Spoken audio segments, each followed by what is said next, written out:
Bonjour à tous et bienvenue sur la chaîne Décalé. Aujourd'hui, débat extraordinaire entre deux protagonistes. Ils ne se sont pas revus depuis une vingtaine d'années.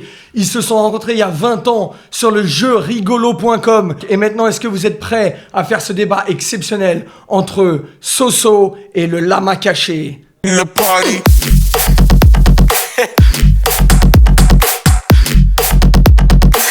We show up in the party. Donc aujourd'hui, on va faire un débat exceptionnel qui va se diviser en 3 parties. Première partie, ça sera des questions à la volée, comme on peut dire. Deuxième, ça sera un peu de débat à questions techniques. Et troisième, pour finir, il y aura un quiz. Est-ce que vous êtes prêts? Toujours. Eh ben, c'est parti Allez. pour la première partie. We show up in the party. Ok les amis, bon bah c'est parti. Donc déjà, j'aimerais bien que vous vous présentez en 2-3 minutes chacun. Présentez-vous un petit peu. Je t'écoute, Lama. Bah moi, King Kong, Lama caché, la même personne. Moi, je suis dans le game depuis 43 ans à peu près. Et je suis fan de raclette et j'ai été dans les départementales de pétanque. Bon, moi, c'est Soso Dova pour les intimes. Et ça fait 27 ans que je suis dans le game. Et je m'en fous. J'aime rien. Donc, rien à dire. D'accord. J'ai entendu là, on me dit en régie qu'il y a eu un petit clash il y a une vingtaine d'années entre vous. Un peu comme les rappeurs, vous vous êtes rencontrés dans une gare et ça s'est réglé à coups de disquettes de jeux vidéo dans la tête, des trucs comme ça. Qu'avez-vous à dire? Là, c'est la première fois que vous vous rencontrez depuis cette période. Je sais pas, faites-moi un Non, petit... mais de l'eau a coulé sous les ponts. Ça, c'était, on était jeunes et fougueux. Oui, parce qu'en fait, j'ai eu énormément d'abonnés qui m'ont dit « s'il te plaît, réunis-les ». Donc bon, j'ai fait un petit pas en avant. Par contre, j'aimerais bien... Je sais que dans le monde du jeu vidéo, vous n'êtes pas très intelligent, donc j'espère que vous allez réussir à faire des phrases avec plus de 3 syllabes et des petits mots pour que les gens puissent comprendre et suivre, parce que c'est pas très facile de nos jours. La Nintendo Switch, pour vous, est-elle considérée comme une console pour adultes ou plutôt pour petits gamins comme vous? Bah, moi, c'est très simple. La Switch, figure-toi que c'est une console multigénérationnelle. J'utilise des mots compliqués, Soso. J'espère que tu te souviens quand tu étais à l'école. Enfin, tu t'es arrêté tôt, donc ça remonte à longtemps. Mais ce qu'il faut comprendre, c'est qu'aujourd'hui, la Switch, elle a un positionnement particulier. Ça va adresser des jeunes qui vont commencer à jouer, des familles qui vont jouer ensemble, mais également des adultes. Figure-toi que ma Switch, je l'ai achetée au Japon, parce que moi, je voyage. Je suis allé sur le terre-terre. Je suis allé voir les usines de Nintendo. J'ai acheté ma console. Et dans la rue, tu vois des personnes, des businessmen, des choses que tu connais pas, tu vois, qui sont en costume, qui jouent et ils ont pas honte de jouer. Ils jouent à la DS, ils jouent à la Switch et donc c'est quelque chose qui est complètement ouvert. Tu vois dans la rue, tu as des pubs pour Dragon Quest 9, pardon, je vais dire en anglais parce que je suis multilingue, Dragon Quest 9 et tu vois des pubs dans la rue pour tout le monde. Donc pour répondre à ta question, Eric, moi je pense que c'est plus que la console et ce qu'elle est pour qui elle est, c'est la société, comment elle nous considère et quel est le prisme aujourd'hui du jeu vidéo. Bah écoute, je vais répondre. Je pense que la question, elle est mal posée en fait. C'est pas forcément une console qui est faite que pour les gamins, tu vois, que pour la famille. Il faut aussi voir... je vais essayer de baser la question sur une question Ça fait 2 minutes plus que tu technique. parles, t'as toujours rien dit pour le moment, donc vas-y. Écoute, je vais essayer de dire quelque chose pour élever le débat. Laisse-moi un peu Ok, par contre, organiser c'est mes question à idées. voler, donc il faut que tu enchaînes vite. Hein, s'il te plaît. Que pensez-vous des consoles rétro? Parce que vous avez vu depuis quelques années, il y a les consoles rétro qui reviennent, les petites PlayStation, les Super NES. Qu'est-ce que vous en pensez? Vous pensez que c'est une bonne chose? Parce que quand même, les nouveaux joueurs, ils critiquent un peu les petits rétros comme vous, quoi. Vous êtes has-been un peu, j'ai envie de dire. Je t'écoute, Lama. Déjà, je suis contre répondre toujours en premier parce qu'après il utilise mes arguments. Donc j'aimerais bien qu'on Ok. alterne. Je Non, vais mais commencer. ne t'inquiète pas, il y a pas mal de questions. Street Fighter 2. Combien de versions il y a eu de Street Fighter 2 hein? Street Fighter 2 1. Là, il a mis un Puis mot après, Street Fighter, Quel est le rapport avec la Turbo. question? La question c'était sur Je le veux rétro dire, gaming. je veux dire par là, Transition, il se lance, il a raison. je veux dire par là que c'était pas mieux avant. Dis-moi pas que Qui a sortir dit, qui 4 a dit jeux, que c'était mieux avant? c'est la question qui pose en fait entre les lignes. C'est ça que tu poses. Bien sûr, non, mais là, je suis plutôt d'accord avec toi. Hein. On est En tant que d'accord. journaliste neutre, C'est on va dire, je suis autant plutôt du d'accord avec toi. foutage de gueule qu'aujourd'hui. Moi, D'ailleurs, en régie, je m'excuse, on t'appelle le brasseur d'air. Je sais pas si c'est vrai, mais... Ouais, c'était- Ok les amis, blague. merci beaucoup pour la fin de cette première partie. On se retrouve après le générique pour la seconde partie.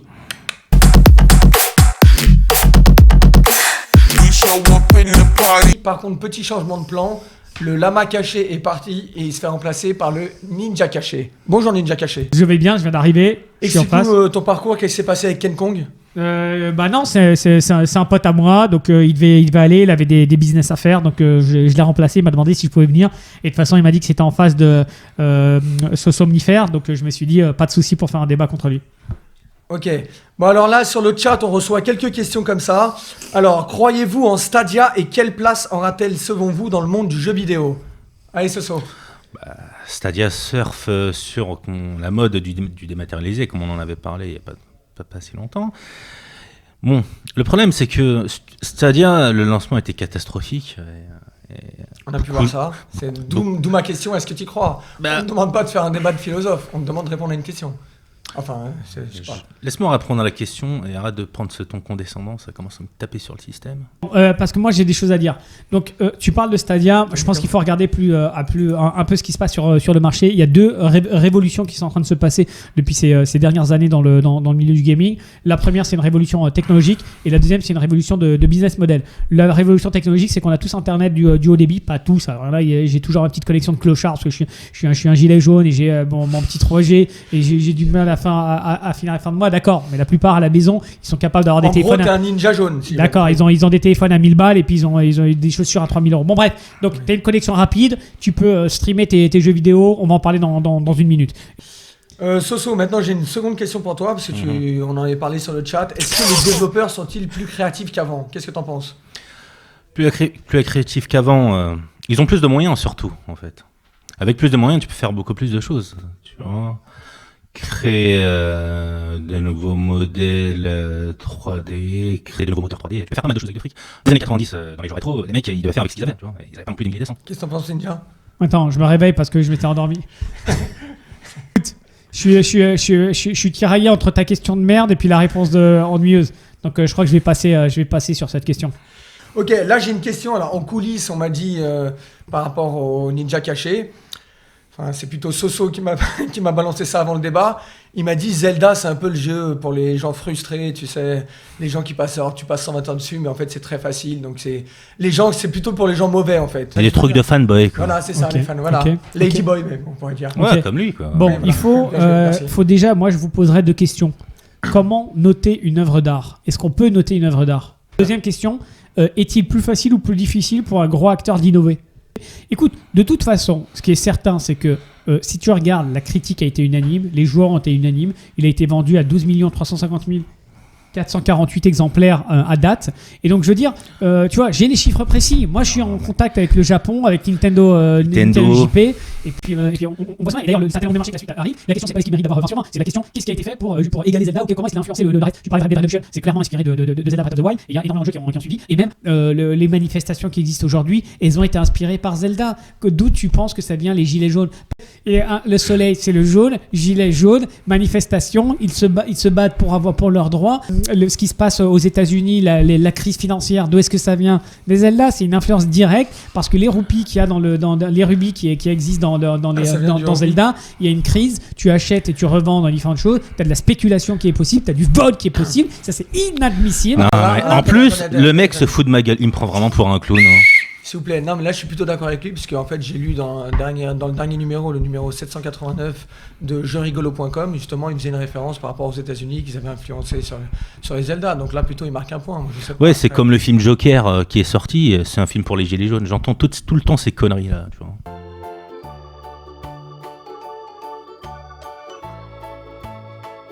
Les fils que tu retiennes à la réalité sont déjà cons. Moi, le jeu vidéo, c'est ma vie, d'accord? Depuis que je suis petit, moi, je crois aux jeux vidéo, je travaille dedans, j'évolue dedans, je dors dedans, j'ai lâché ma femme, mon fils, je les ai quittés pour pouvoir me consacrer complètement à ma passion. Yo, c'est bra.